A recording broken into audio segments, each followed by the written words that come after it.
Welcome to Kent Hance, the best storyteller in Texas podcast. If you have a question or a story you would like to hear from Chancellor Hance, write to us. Send email to info@hancepodcast.com. We always start with the saying of the day. Chancellor Hance, what do you have?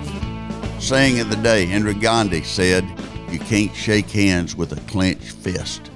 And I think that's great. You know, if you got a clenched fist ready to hit somebody, it's hard to shake hands with them. It's a good point. You've always said that it's tough to not like someone you get to know. Yeah, it's tough to hate someone that you know, and you get to know them, and you're going to find some similarities, and you're going to, it's just, you don't have the animosity you hate people with that you don't know, or you take things that they've said out of context. Chancellor, Secretary of Homeland Security Alejandro Mayorkas was in front of the Senate this week, answering some questions, except he wasn't really answering the questions. I'd like to play a clip for you and get your thought. Here he is with Senator Hawley. As a moral matter, I mean, should students who are here, foreigners who are here in this country, accessing our university system and advocating for the killing of Jews, should they be allowed to stay here at our leisure? Senator, it is a matter of law, and it requires a legal interpretation, and I am not in a position to provide that legal interpretation. And let me add something. Wait. Your thoughts on his answer to not answer? Well, he is one of the best, if not the best I've ever seen at not answering a question. I've watched him throughout his career. He grew up in California. And I hope that he's a Dodger fan, because he's a Dodger on all questions. And he's one, and there are several in both parties, but primarily the Democrats have a lot of them, in that they have in their mind what they want the mainstream media to run with. And that's their answer. No matter what the question is, they have an answer that they want on the news that night. And this frustrates the members of the House and the members of the Senate, and doesn't get you any good points. And, there's been talk of impeachment on Mayorkas. And he was born in Cuba. And then when he was 1, his parents brought him and his sister to the United States. They fled Cuba. You'd think that someone that, had faced a communist government would try to be tough on groups that are trying to do something to our society. Some of the students that have demonstrated, and some of them aren't students, but a lot of them are universities, they call for the annihilation of the Jewish race and the annihilation of Israel. And it's hard. You cannot, with Hamas, they take a position that Israel should be destroyed and the Jews should be killed. And so how do you negotiate with them? You don't. And they got elected by the people in the Gaza Strip. And they made a stupid mistake by invading Israel and killing as many people as they did. And shooting people at random and decapitating babies and just crazy stuff. And they should have known, and the Israelites, they're not going to sit on the sideline and let that go by.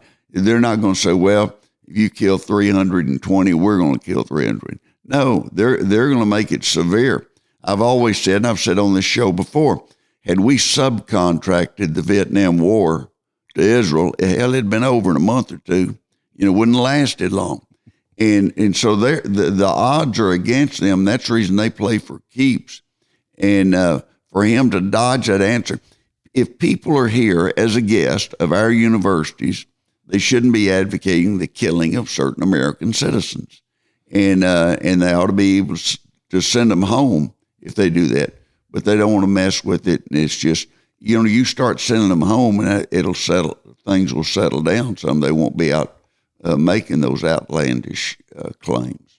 We encourage you to check out our website, which is hancepodcast.com, and follow us on social media. On Instagram, it is @TheBestStoryteller podcast. Do you want to hear another clip, or have we covered it? Yeah, I'd like to. I think Senator Marshall had one. He did. Here you go. 1.7 million gotaways have evaded apprehension at our border. How many of these known gotaways have convictions in their prior country for rape or murder? How many of these known gotaways have been prosecuted and deported? 3 points, Senator. Number one, as I articulated earlier in this hearing, we are seeing a number of displaced individuals throughout our hemisphere that is unprecedented. Number one. Number two, we are dealing with a broken immigration system. Number three. But you're not going to answer my question. Number three, if an individual. How many of these known gotaways have committed crimes in the United States since you were sworn in? Let me assure you that if an individual poses a risk to public safety pursuant to the enforcement guidelines. But you have no ability to measure that? Pursuant to the enforcement guidelines that I promulgated on September 30th of 2021, the individual is. How many of these known gotaways are trafficking? Chancellor, are they playing a game? The senators know they're not going to get an answer, and the senators know that with him. Mm-hmm. Now, the first few times he did it, they might have been surprised, but they're not surprised now. He's got an answer prepared for whatever your question is, and it's an answer that will make him look good when they run his answer on the national news. And he knows the mainstream media is going to run his answer. And so, he just doesn't answer it. And the gotaways, that's what Marshall's talking about. The people that got away, they took their information and turned them loose, said, you'll get a hearing for court. It may be 5 years, maybe 10 years. And how many of those people have prior records in their home country? How many of them have had records here in this country? That's a legitimate question, and it should have been answered.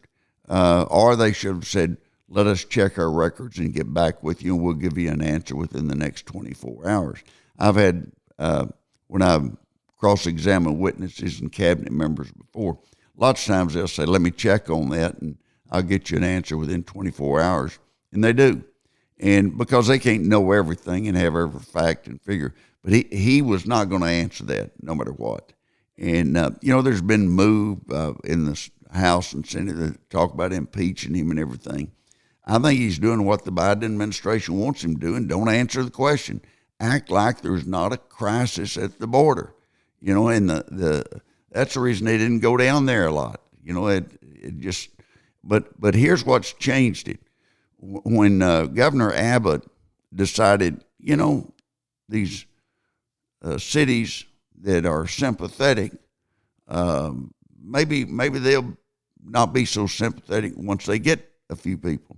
And New York supposedly claims they've had 100,000 dumped on them by now, and I think that's probably not correct. But it's enough that it's hurting them, and so they get together, the mayors of L.A. and Detroit, and Chicago, and New York, and Washington D.C. And they've approached the administration on giving them $5 billion. So their answer is just, don't stop them at the border and just let them come on up here and just pay for them and give them welfare. And that's not a good answer. That's not a solution.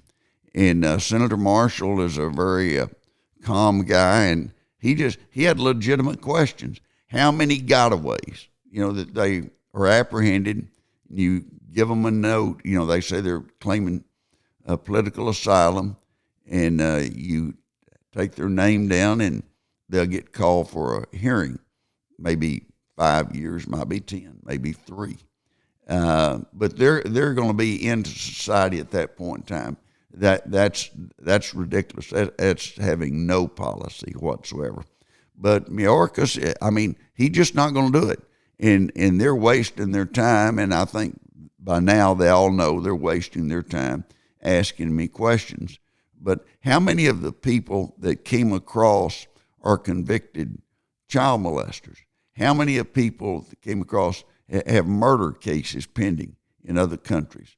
Those are questions. They should be held until they have a background check. If they have a background check, send them back. But this is a issue that was pretty well in control. And then the Biden people made a decision. They wanted more people coming in.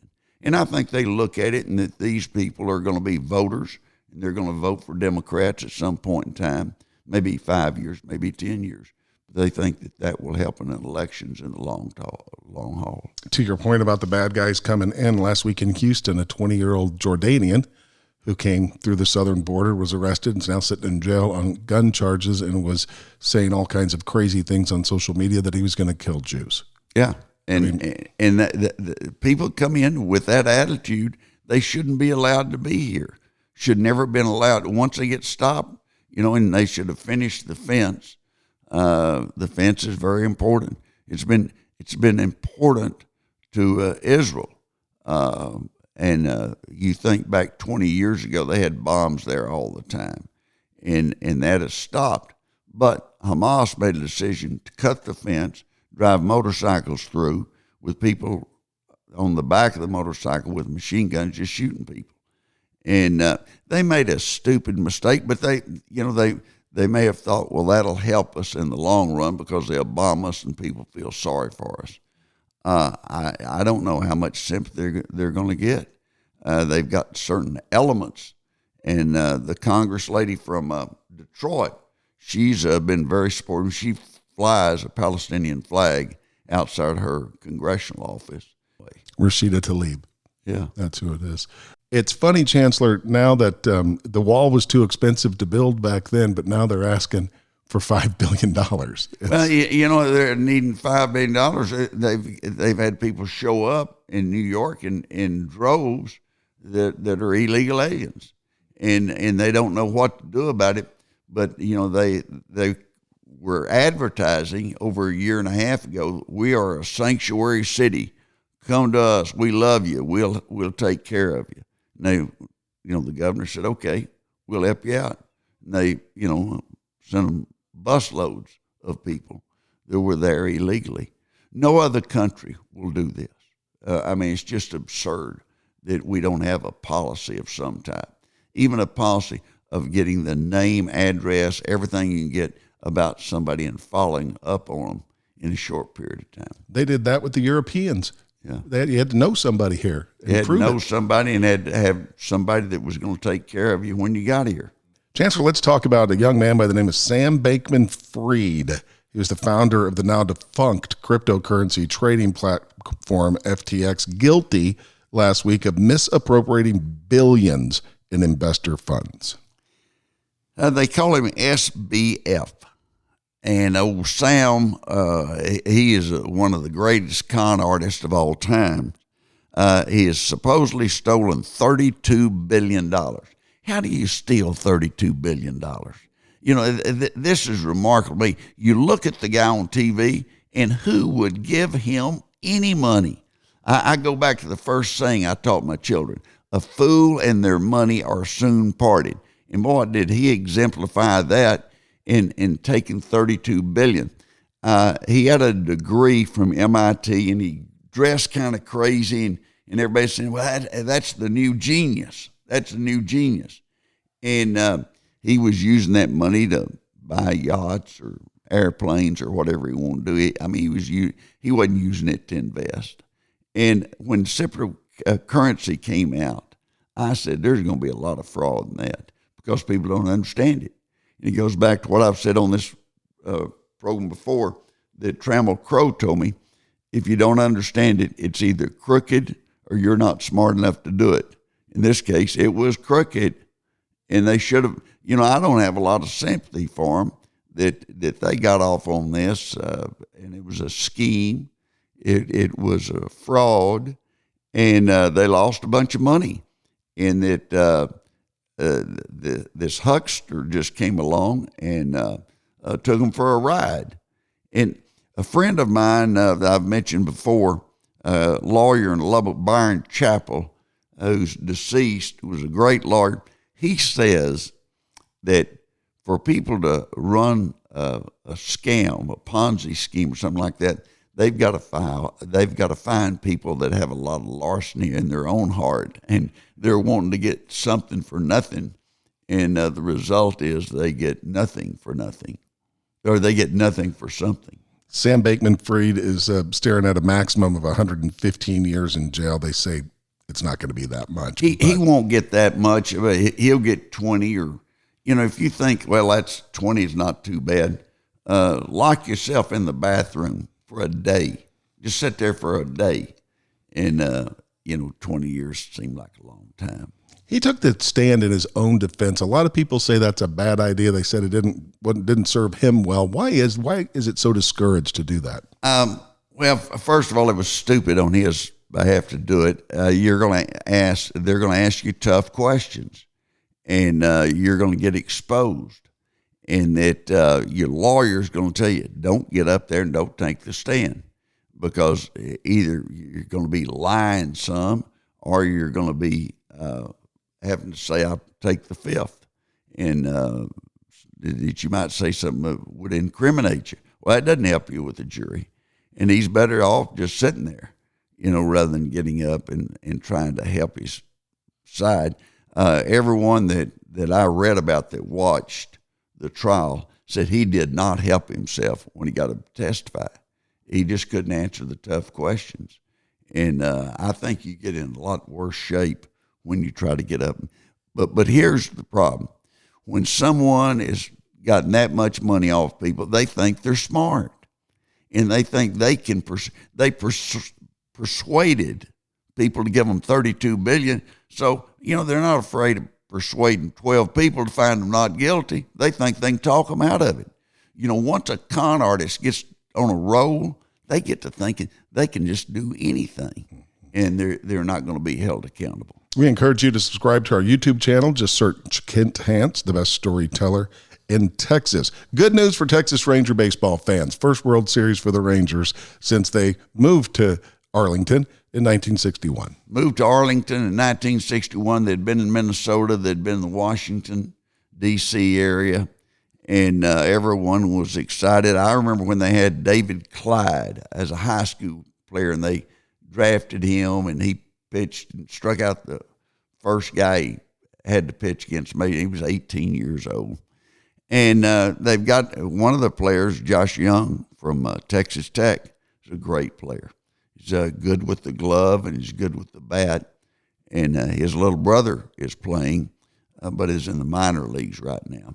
But Rangers is a lot of pride, and everyone was happy, and they really looked good, and had a great series, and had the parade, and no one did anything crazy at the parade, and everybody was happy, and it went well. But they had a lot. They were a good team. Baseball, a lot of people say, well, it's a team sport. Well, when we talked to Drayton McClain, he said, it's not exactly a team sport, because each player is trying to do the best they can to get a better contract. And, they're not trying to do something for the rest of the team, and they have to work together. But it's a different type of sport than football, or in every play. In football, you've got to do something. In basketball, well, in baseball, if it's not hitting your area or something, you get a pass on it. But it's a great sport, and I was just very proud of the Rangers. Chancellor, given your history in higher education, I'm curious about your take on a story that didn't get a whole lot of publicity because of everything else that's going on in the world. But Grand Canyon University was fined $37.7 million for deceiving students about cost of doctoral degrees. Yeah, Grand Canyon University is a private school, and they're a diploma mill. They turn out a lot of diplomas, and they had led people to believe that it was going to be easy to get and not going to be too costly, and both turned out to be incorrect. Even the ones that were fairly easy to get, it didn't mean a lot to them. It couldn't help them get jobs. And these universities that allow students to run up a big debt, they should have some accountability themselves, and that's what they should be doing. And they shouldn't be advertising that they can do things that they can't do, or that it's going to cost you X and winds up costing you X plus. Chancellor, what year was it that Texas Tech required counseling for students taking on $20,000 or more of debt? We started this in the early 2000s, and that we started based on that. Once you got to $15,000 to $20,000, you need some counseling on. Now, look, you're going to have to pay this back, and you can't get out of it on bankruptcy. There was one private school that was mentioned by the Wall Street Journal that there was an article where they talked about student debt, and there was a young lady that borrowed $145,000 to get a degree in elementary education. Well, she'll never pay that back. She can't pay it back. And you've got to counsel them. I mean, you let them get into a position that they can't pay it back, that there's nothing they can do in the future that gives them a chance. It almost seems predatory lending. Yeah, well, I think some of it is that they push hard, and especially the private and some trade schools. The trade schools, if you get a certificate in plumbing or electrical work or things like that, you can make a good living. And if a trade school's doing that and doing it well, then that's a step in the right direction. But where they're offering PhDs and they're not actually giving them a PhD and they're charging a lot of money, that's a fraud. Speaking of money, there was a list of unconventional money-saving tips, and some of them include paying to have groceries delivered because it's still cheaper than all the impulse buys when you're at the store. Well, that's my favorite. And I had not thought about that until I read about it. And that if you're at the store, they do a lot in merchandising, and they'll have certain drinks or candy or whatever in certain areas that you won't pass it by. You'll grab something. And that if you're ordering from home, you're reluctant to have impulse buying. And so the additional cost of having delivered still saves you money. And I had not thought about that until I read that article. And that's exactly right, that it does cut down on the impulse buying and saves you money in the long run. The people at the grocery stores know what they're doing. There's a reason the milk and bread's always way in the back. Yeah, you got to bypass a lot of things. You got to bypass a lot of promotions for M&Ms and Dr. Peppers and everything like that. There's a funny story out in the Netherlands. A driving instructor. There was a driving instructor got arrested and he got fined. He had one of his students was doing 95. You're a driving instructor, and the kid you're trying to teach is driving 95. They caught him 95 on radar in an 80 zone. And 80 zone, pretty good, but that's, a little different than miles per hour, but it's still fast. And he was doing 95. And so they find the professor, the teacher, really wasn't a professor, but the teacher. They find him, and that's, I thought it was pretty humorous. You're trying to do something to get them to drive safely. And, there was a small town out in West Texas, and they said that they had driver's ed and sex education. They use the same car. That may need to be cut. I don't know. By the way, in this instance in the Netherlands, the teacher tried to say that they were just showing the student that speeding doesn't actually save much time. Well, I don't know that that's the way to save. If you're going to go around saying, now, if you'll go 100, it really doesn't save you much time. Do whatever you want to do. And so if you're the teacher, you don't need to let the kid go 95 and 80. Chancellor, I thought this was interesting. 12% of Americans haven't been to a dentist in at least 10 years. In 10 years, if people put off going to a dentist till start hurting, teeth start hurting, then they'll go. And but if you go once a year or once every 6 months for a cleaning and kind of stay on top of things, your teeth, they got to last a long time. And they're going to be around a long time. So that's one I think that people that are trying to save a little money are just too busy. It doesn't help them. For those of you listening to this, make a phone call today and get an appointment. And we're not sponsored by a dentist. No, we aren't. The time changed over the weekend. Spring forward and fall back. Yeah, fall back, and everybody said, well, you get an extra hour and, and all that and everything. Most people would rather do away with it. It sets up a schedule problem that you have.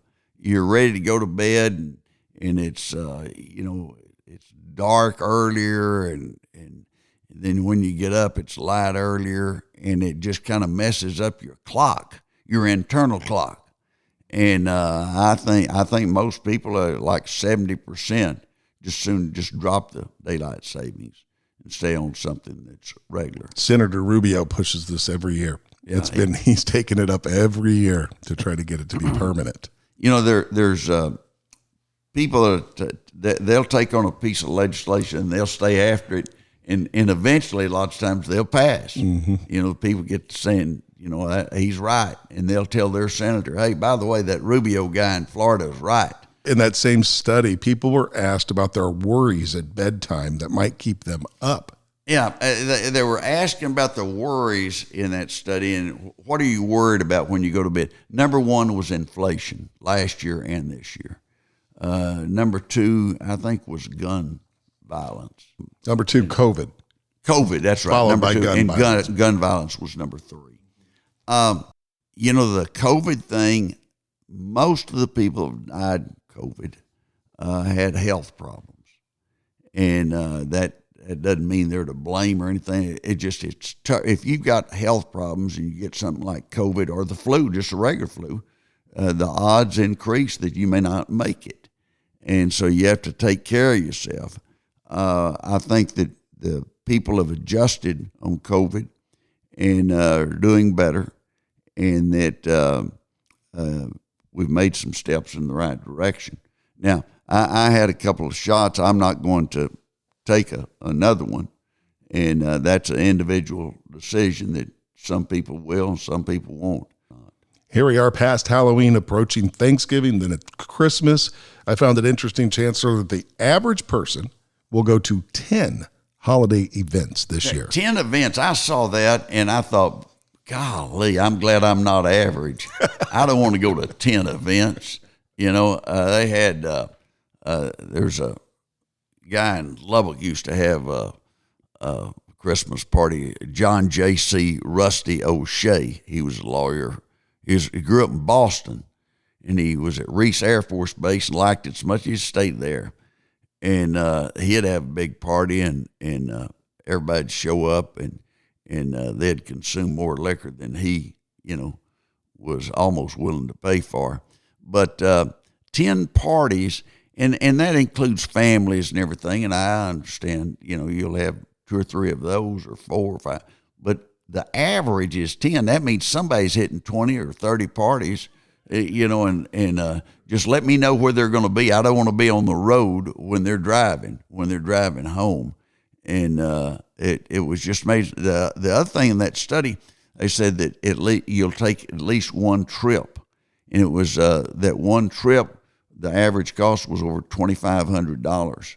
So Christmas is a tough time in that a lot of people spend money Christmas that they're going to spend January through May or September paying it back. And your law firm always has a nice Christmas party. You guys, one party, that's it, right? Yeah, one party, that's it. We don't, a lot of people have a summer party. We tried that one time, and look, that's, have one party. We have a gift, a gag gift. You can't spend more than $25, and we just draw numbers, and people can get a gift, and somebody can take it away from it. It's always pretty funny. Everybody has a good time, but we're through by 9:30 or 10. Everybody can go home. I was at your office for a kind of a Thanksgiving potluck one afternoon at Thanksgiving a couple of years ago, and surprised to see sitting directly across me was Governor Rick Perry. Yeah, we had Governor Perry there. He came in, and he's talking about what he did, what all happened when he was Secretary of Energy and Governor and different things. We love to have him, and we have people from time to time invite him. We usually have it on Monday or Tuesday before Thanksgiving. If you have it on Wednesday, there'll be a bunch of people calling sick because they're going to take off anyway. They want that extra time. Mm-hmm. And when I was chairman of the Railroad Commission, if you had certain days that were not designated for state holidays. Everybody got sick that day, in that they could add that to a weekend or a holiday and turn it into a week or something like that. That's just playing the system, and they do that. Mm-hmm. But no, we had. I remember when you were there for that party, and we interviewed Governor Perry after that. It's a great episode. If you've not gone back through the library of episodes, go back, listen to that one with Governor Perry. Listen to the one with Mr. Ed Whitaker, which is a great episode. One of my favorites. Ed Whitaker is one of the finest, if not smartest, businessmen, CEOs in the history of the United States. And, he can tell you the story about how this guy, so they brought him some name of a fellow named Steve Jobs that had this iPhone, and he was so impressed, they got an exclusive for like 5 or 6 years. And now he bought the phone company in Mexico. And his partner was Carter Slim. They had him interview 5 people, and they had to have a Mexican citizen as partner. And Carter Slim was number 3, and he said, "No need to bring 4 and 5 in. This is the guy." And he was right. My big takeaway from that discussion with Mr. Whitaker was that it was as close as they had come to betting the entire company when they made the iPhone deal. Yeah. Ooh, that's a lot of money. He had some courage and had some guts, and he got out there and they went after the phone company in Mexico, and you don't know if the Mexican government's going to change on you or something like that, and so there's potential downside. But the iPhone deal, he talked to one of my classes, and he held up iPhone and said, "This is going to change everybody's life." They had the little flip phone before then. You could talk, you could send a text message, but you can do anything on that iPhone. If you want to look someone up and see what year they were born or whatever like that, it's easy to do. Go back and listen to the past episodes here. Follow us on Instagram at The Best Storyteller Podcast, and on YouTube, just search Kent Hance, The Best Storyteller in Texas. Stupid criminal. That's something that never fails. You can always rely on someone being stupid. Did you see the story about the guy in Connecticut that got pulled over for using fake police lights on his car to beat traffic lights at going to work? It reminded me of the girl that I mentioned last week that had her car painted like a police car. And you can't do that. And she, had it, the average citizen thing on his police car, and people would get out of her way, and they'd pay attention to her. And this guy, though, he puts a red and blue lights on top of his car. I don't know what he's thinking. Why would he think he'd get caught? It's just stupid. And that he got caught. And what happened? A policeman in a plain car saw him going past, and so he caught up with him, got the license plate number. He called it in, and they said it's not registered to police or state trooper or anybody like that. It's just registered to a guy, and he wanted people to get out of his way so he could get to the office faster. And his charges are pending. Yeah, but they're pretty serious charges. Impersonating a police officer, you can get in a little bit of trouble for that. By the way, his name, Michael Marshall. Michael Marshall. Michael, good luck. You're going to need it, big guy. Chance, are you a fan of the cat? Do you like cats? I don't ever say that I'm not a fan of an animal. The other night at the Texas Tech football game with TCU, a possum, about 10 or 15 years ago, a fox got out on the field. And, they hide in the stadium because nobody's using it but about 5 or 6 days a year. And this possum got out there, and they finally got a ring around its neck and got it stopped. And the possum was really mad by then. And our president, Lawrence Skubanek, he went over and petted it a little, but he made sure that they had it tied up before he petted it at all. But, they were, I guess a possum was supposed to play dead.